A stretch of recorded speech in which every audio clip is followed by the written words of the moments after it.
is it normal to do clearing in like kind of these brusher areas? Is that something that CAL FIRE, the U.S. National Forest does, or is it kind of dependent on the area? All the agencies, prioritize projects for a variety of different of reasons, and certainly from these communities in a CAL FIRE perspective, yes, they're going to be looking at areas where they can put in, projects that help protect the community. It could be fuel breaks, could be forest thinning, could be using prescribed fire. It could be really working with the local residents to ensure that everyone has completed their defensible space work around their homes, because all of this together is what helps protect the community, not any one of these. And so certainly, prioritizing, where are the biggest hazards, where's the biggest threat, and then working on getting that work done. Gotcha. Cool. And with the next one, a lot of people have brought this up. They said, would logging and timber companies help maintain fires from starting and spreading so quickly? And not to make this political, but it was actually brought up in the recall election debate yesterday by one of the gubernatorial candidates. So I just thought it was a really interesting question there, if you can answer that one. No, absolutely. There's about 30 million acres of forest land in California, and that's in both private and public ownership. And certainly, managing that resource for timber, for harvesting timber, for the value that the lumber provides, but also the wildlife habitat, the water quality, air quality, soil protection. All of that is part and parcel to how forests are managed. And what we're seeing in fires now is that we've had an abnormal buildup of vegetation, over the years for a variety of reasons.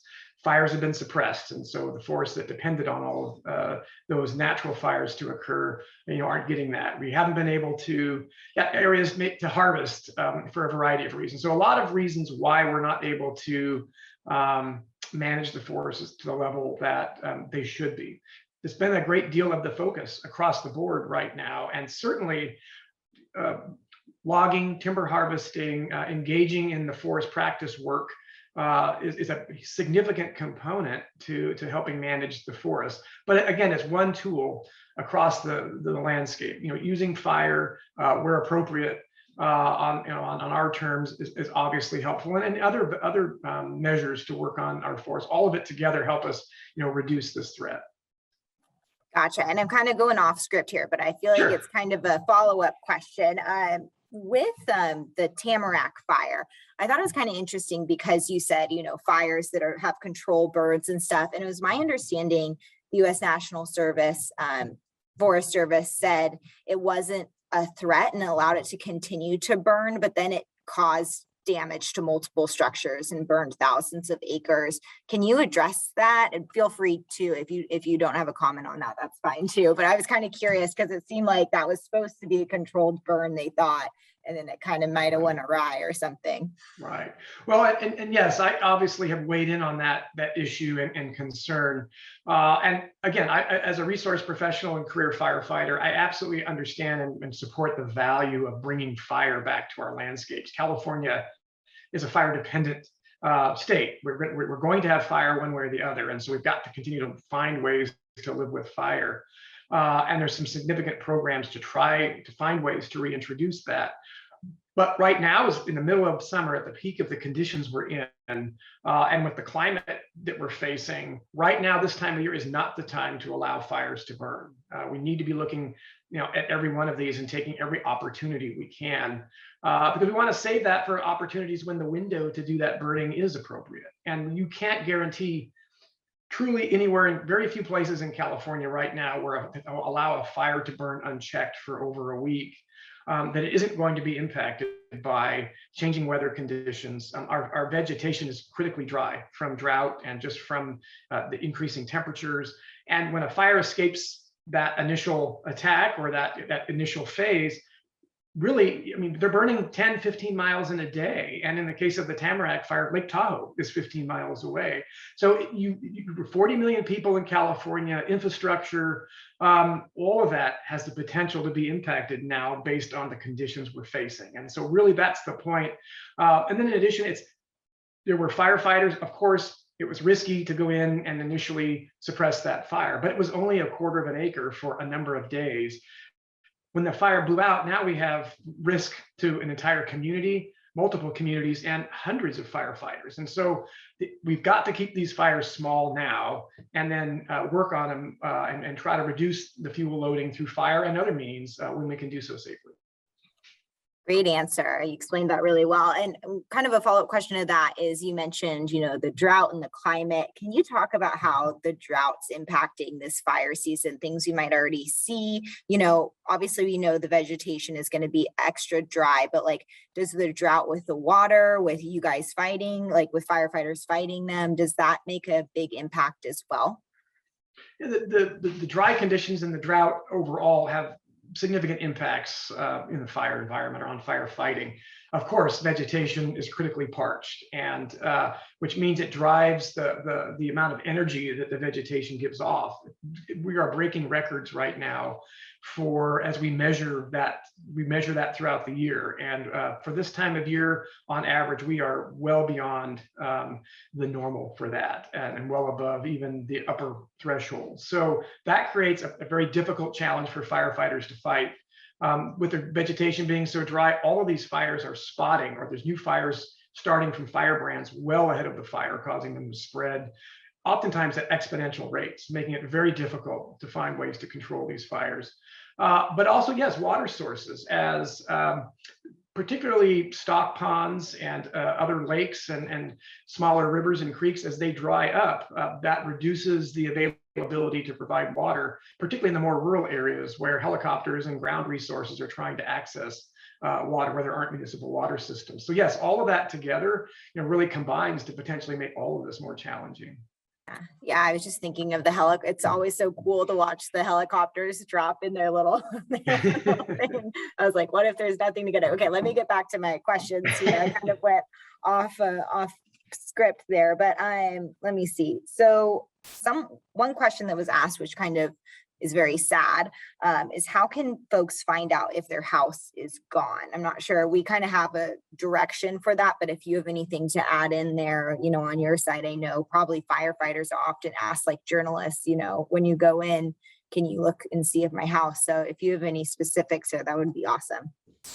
This is always the most difficult, challenging, and emotional time for residents and for communities, because oftentimes you've been evacuated, at a moment's notice, and you can't see what's occurring. You only get a glimpse, from the news, and you just, you don't know. And as the days wane on and you're not getting information, it can certainly be extremely stressful and daunting.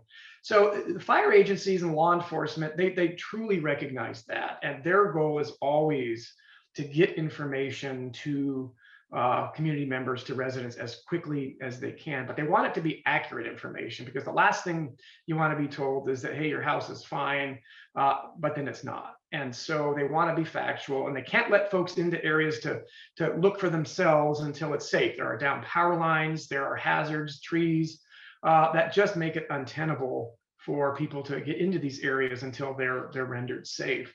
So there are a number of ways that our public safety officials are working to help bridge that gap. They will sometimes offer sponsored, escorted visits into an area once they have deemed it safe, and that provides residents an opportunity at least to see for themselves. They're also doing damage assessment and evaluating that so they can get the actual information. And in many cases, that's now being posted through county government websites.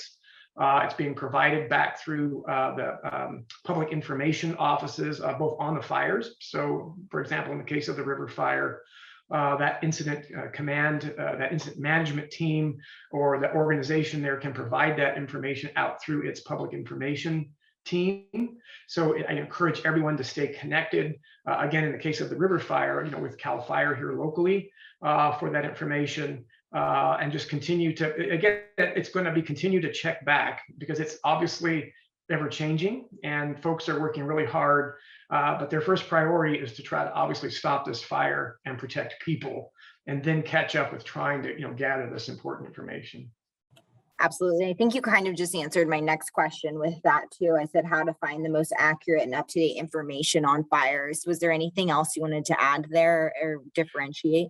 So yeah, this is particularly a time when there's a lot of information going out via social media and other sources, and you need to stick with those trusted agency social media platforms. So absolutely, your both the state and local CAL FIRE unit level Facebook and Twitter, the county sheriff's department websites, and Twitter and Facebook feeds. Those are the key for your area.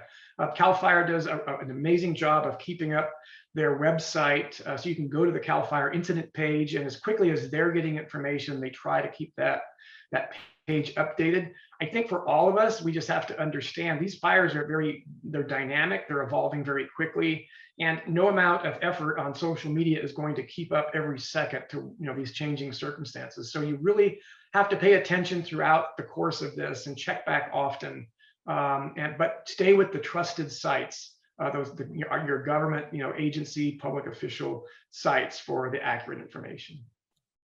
Such a good response there. And with that, one of the questions we got was, why are all resources, that are like currently we're seeing, if someone's seeing this, like thousands, or not thousands, but tons of, firefighters, we see the planes, we see all the resources going in.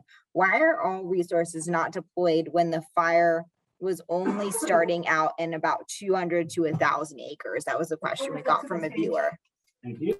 So California, and just like anywhere across the West, the very first priority is always putting out new fires that start. And so resources, whether they're CAL FIRE, local government, federal forest agencies, there's a system in place to provide the closest resources to any new fire start. And that's exactly what happened yesterday with these new fires. They got a very aggressive response from all the agencies. It was ground resources and aviation resources, all responded very quickly. Once they make an assessment and determine the condition of the fire, where it's going, and the potential, significant additional resource orders are placed in anticipating the potential of the fire and what they will need. But understand, we don't know where any given fire is going to start at any given time. And so agencies have to keep resources spread out across the state to try to anticipate and do that.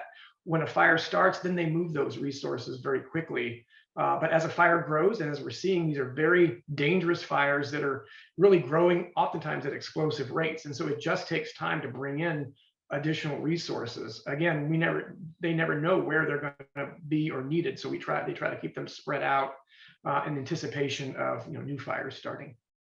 Gotcha. And can you just dive in a little bit more into, I was kind of interested about, why certain firefighters or entities are deployed, because I know CAL FIRE is kind of like the agency that handles these, but then you see, other firefighter agencies from cities and different places. Can you kind of explain how that process works and when certain agencies are called in? Yeah.